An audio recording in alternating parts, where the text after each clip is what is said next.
ರಾಜ್ಯಾದ್ಯಂತ ಪೂರ್ವ ಮುಂಗಾರು ಮಳೆಗೆ ಅಬ್ಬರ ಬಹಳ ಜೋರಾಗಿದೆ.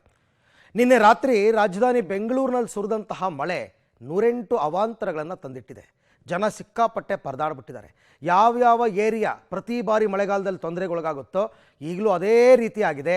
ಹಾಗಾದರೆ ಬೆಂಗಳೂರಿನಲ್ಲಿ ವರುಣ ಸೃಷ್ಟಿಸಿದ ಅವಾಂತರ ನಿನ್ನೆ ರಾತ್ರಿ ಏನೇನಾಯಿತು ಅಂತ ನೋಡೋಣ ಬನ್ನಿ. ಮುಂಗಾರು ಪೂರ್ವ ಮಳೆ ಅಬ್ಬರಕ್ಕೆ ಬೆಂಗಳೂರು ತತ್ತರ. ರಾತ್ರಿ ಸುರಿದ ಮಳೆಗೆ ಸಾಯಿ ಲೇಔಟ್ ಮತ್ತೆ ಜಲಾವೃತ. ರಾಜ್ಯಾದ್ಯಂತ ಮಳೆರಾಯ ಆರ್ಭಟ ಜೋರಾಗಿದೆ. ಸಂಜೆ ಆಗ್ತಾ ಇದ್ದ ಹಾಗೆ ಅಬ್ಬರಿಸುವ ವರುಣನ ಆರ್ಭಟಕ್ಕೆ ಬೆಂಗಳೂರಿನ ಜನ ತತ್ತರಿಸಿ ಹೋಗಿದ್ದಾರೆ.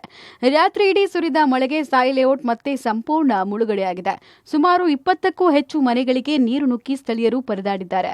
ಇಲ್ಲಿನ ಸಾಯಿ ಮಂದಿರಕ್ಕೂ ಜಲದಿಗ್ಬಂಧನ ಆಗಿದೆ. ಇದು ಗ್ರೇಟರ್ ಬೆಂಗಳೂರು ಅಲ್ಲ, ತೊಟ್ಟಿ ಬೆಂಗಳೂರು ಅಂತ ಸಾಯಿ ಲೇಔಟ್ನ ಮಹಿಳಾ ನಿವಾಸಿಗಳು ಕಿಡಿಕಾರಿದ್ದಾರೆ. ತುಂಬಾ ಸಮಸ್ಯೆ ಆಗಿದೆ. ನನ್ನ ಅಪ್ಪ ICU ಅಲ್ಲೇ ಇದೆ, ಅಲ್ಲಿ ಹೋಗ್ಬೇಕು, ನಾವು ಇಲ್ಲಿ ನೋಡ್ಬೇಕು, ಏನೂ ಆಗಿಲ್ಲ. ನನ್ನೆ 7 ಫೀಟ್ ನೀರಿತ್ತು.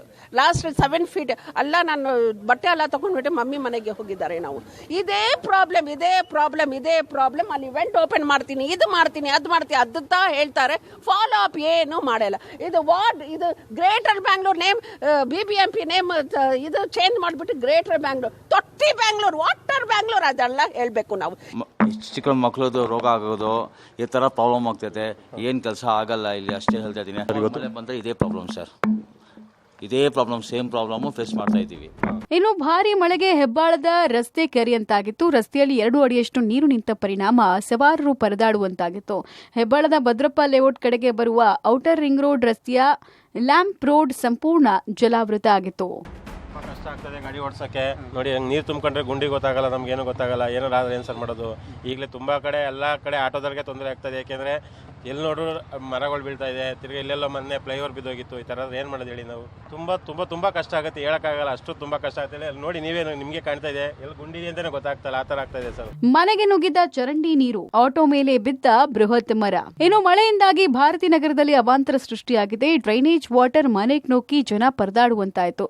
ಬ್ಯಾಟರಾಯನಪುರದ ಟಾಟಾ ನಗರದ ರಸ್ತೆಯಲ್ಲಿ ಮಳೆ ನೀರು ನಿಂತು ಮಳೆ ನೀರಲ್ಲೇ ಆಟೋ ಕಾರುಗಳು ಸಂಚರಿಸಿದ್ವು. ಪುಲಕೇಶಿ ನಗರದ NC ಕಾಲೋನಿಯ 80ಕ್ಕೂ ಹೆಚ್ಚು ಮನೆಗಳಿಗೆ ನೀರು ನುಗ್ಗಿದೆ. ನೀರು ಸರಾಗವಾಗಿ ಹರಿದು ಹೋಗೋಕೆ ಸರಿಯಾದ ಮಾರ್ಗ ಮಾಡದೆ ಸಮಸ್ಯೆಯಾಗಿತ್ತು.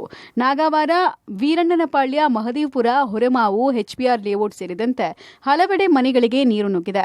ಅರೆಬರೆ ಕಾಮಗಾರಿಯಿಂದಾಗಿ ಬೆಂಗಳೂರಿನಲ್ಲಿ ಮಳೆ ಅವಾಂತರ ಹೆಚ್ಚಾಗಿದೆ. ಇತ್ತ ಮಳೆ ಅವಾಂತರದ ಬಗ್ಗೆ DCM DKಶಿ ಮಾಹಿತಿ ಪಡೆಕೊಂಡ್ರು. ಶ್ರೀರಾಂಪುರ ರಸ್ತೆಯಲ್ಲಿ ಚಲಿಸುತ್ತಾ ಇರುವ ಆಟೋ ಮೇಲೆ ಮರ ಹಾಗೂ ವಿದ್ಯುತ್ ಕಂಬ ಬಿದ್ದಿದೆ. ಅದೃಷ್ಟವಶಾತ್ ಆಟೋದಲ್ಲಿದ್ದ ಪ್ಯಾಸೆಂಜರ್ ಭಾರತಿ, ಆಟೋ ಚಾಲಕ ಉದಯ್ ಕುಮಾರ್ ಪಾರಾಗಿದ್ದಾರೆ. ದ್ವಿಚಕ್ರ ವಾಹನ ಚಾಲಕನೋರ್ವನಿಗೆ ಗಾಯ ಆಗಿದೆ. ಜಯನಗರ ಬಳಿಯ ಈಸ್ಟ್ ಎಂಡ್ ಸರ್ಕಲ್ನಲ್ಲಿ ಬೃಹತ್ ಮರ ಆಟೋ ಮೇಲೆ ಬಿದ್ದಿದ್ದು ಆಟೋ ಜಖಂ ಆಗಿದ್ದು ಅದೃಷ್ಟವಶಾತ್ ಯಾವುದೇ ಪ್ರಾಣಾಪಾಯ ಸಂಭವಿಸಿಲ್ಲ. ಇನ್ನು ರಾಜ್ಯದಲ್ಲಿ ಮುಂದಿನ 7 ದಿನಗಳು ರಾಜ್ಯದಲ್ಲಿ ಮಳೆಯ ಮುನ್ಸೂಚನೆ ಇದೆ. ಹವಾಮಾನ ಇಲಾಖೆ ಗುಡುಗು ಸಹಿತ ಮಳೆಯಾಗುವ ಮುನ್ಸೂಚನೆ ಕೊಟ್ಟಿದೆ. ಮೇ 22ರಂದು ವಾಯುಭಾರ ಕುಸಿತವಾಗುವ ಹೆಚ್ಚಿನ ಸಾಧ್ಯತೆ ಇದೆ. ಇದರ ಪ್ರಭಾವದಿಂದ ಮೇ 18ರಿಂದ ಮೇ 22ರವರೆಗೆ ಕರ್ನಾಟಕ ರಾಜ್ಯಾದ್ಯಂತ ಎಲ್ಲ ಜಿಲ್ಲೆಗಳಲ್ಲಿ ಉತ್ತಮ ಮಳೆಯನ್ನು ನಿರೀಕ್ಷಿಸಬಹುದಾಗಿದೆ. ಬೆಂಗಳೂರಿನಲ್ಲಿ ಕೂಡ ಮೇ 18ರಿಂದ ಮೇ 21ರವರೆಗೆ ಸಾಧಾರಣವಾಗಿ ಗುಡುಗು ಮಿಂಚು ಸಮೇತವಾಗಿ ಮಳೆಯಾಗುವ ಹೆಚ್ಚಿನ ಸಾಧ್ಯತೆ ಇದೆ. ಬೆಂಗಳೂರಿನಲ್ಲೂ ಮಳೆಯಾಗುವ ಸಾಧ್ಯತೆ ಇದ್ದು ಬೆಂಗಳೂರಿನಲ್ಲಿ ಯಾವುದೇ ಮಳೆ ಹಾನಿಯಾಗದಂತೆ ಕಟ್ಟೆಚ್ಚರ ವಹಿಸುವಂತೆ ಅಧಿಕಾರಿಗಳಿಗೆ BBMP ಕಮಿಷನರ್ ಮಹೇಶ್ವರ್ ರಾವ್ ಸೂಚನೆ ಕೊಟ್ಟಿದ್ದಾರೆ. News desk, public TV.